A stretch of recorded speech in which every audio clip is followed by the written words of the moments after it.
So the other light that we recommend all the time, and you find all the time in our do-it-yourself kits on our website, is it's again from FX Luminaire, because it is one of the most quality path lights that we've come across, is the PL path light from FX Luminaire. So it's a really simple, really sleek design. The reason we like it, again, is it's a really well-built, quality fixture. And again, when you order it, you can feel the actual quality of that fixture and how sturdy and durable this is. You're not going to break this with a shovel or a lawnmower or anything like that. It is easily one of the most durable ones on the market. Every light comes with an 8-inch ground stake, so it gives you a ton of durability to get that in the ground. And really keep that upright so it doesn't get knocked over. Every light comes with LED drop-in bulb already pre-installed. Again, it's that 2700 Kelvin temperature, that warm white color that you're used to seeing. 170 lumens, so it's plenty bright on a 12-inch riser. So usually you can space these out anywhere from 8 to 12 feet. The darker the area is, the more further you can space them out. If you're on stairs and stuff, you want to space them a little bit closer just to make sure that you're getting enough light so there's not a tripping hazard or anything. But it's easily, again, one of our favorite lights to use. It's super durable. You can get this as a try it before you buy a light that comes with the Insta-Light from King Innovation, so you can actually go and test it out on your property as well.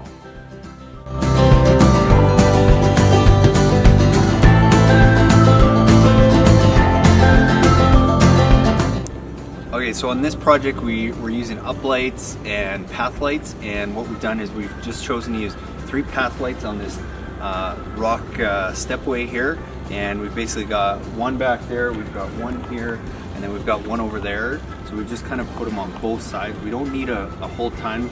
We've spaced them about 12 to 15 feet apart, and that's going to give us plenty of light just to make sure that these steps are well lit, and that we're really featuring and focusing these nice rock features that they've put in place here.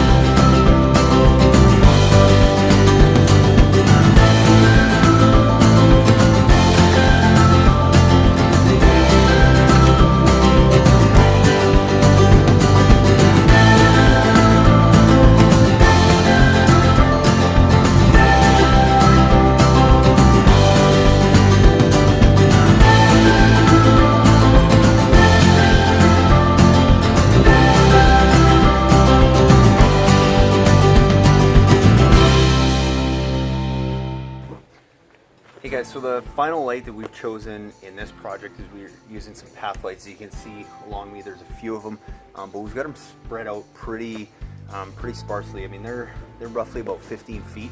That'll cast lots of light, because what we're using this for is we have a nice retaining rock wall here, and usually I like to use like an undercap light, but because this has already been built and this is kind of an afterthought, without having to rip up the rock wall, we got to find a different way to do that. So we're going to use some path lights to kind of do 2 things. One, it's going to light the garden up a little bit, but then the light's going to kind of cascade over the rock wall. It's going to light this pathway in between the garage and the beds, as well as throw some light down on the wall. We've only got 3 in this long stretch of area, so again, you don't need to have tons of lights. You just gotta place them properly and make the best use. And it's always better off to start with fewer lights, see how it looks, and then you can add on down the road. So that's why we use path lights, and mainly for this reason in this application. So again, fun project with some path lights, some up lights, and some wash lights, all using them a little bit differently.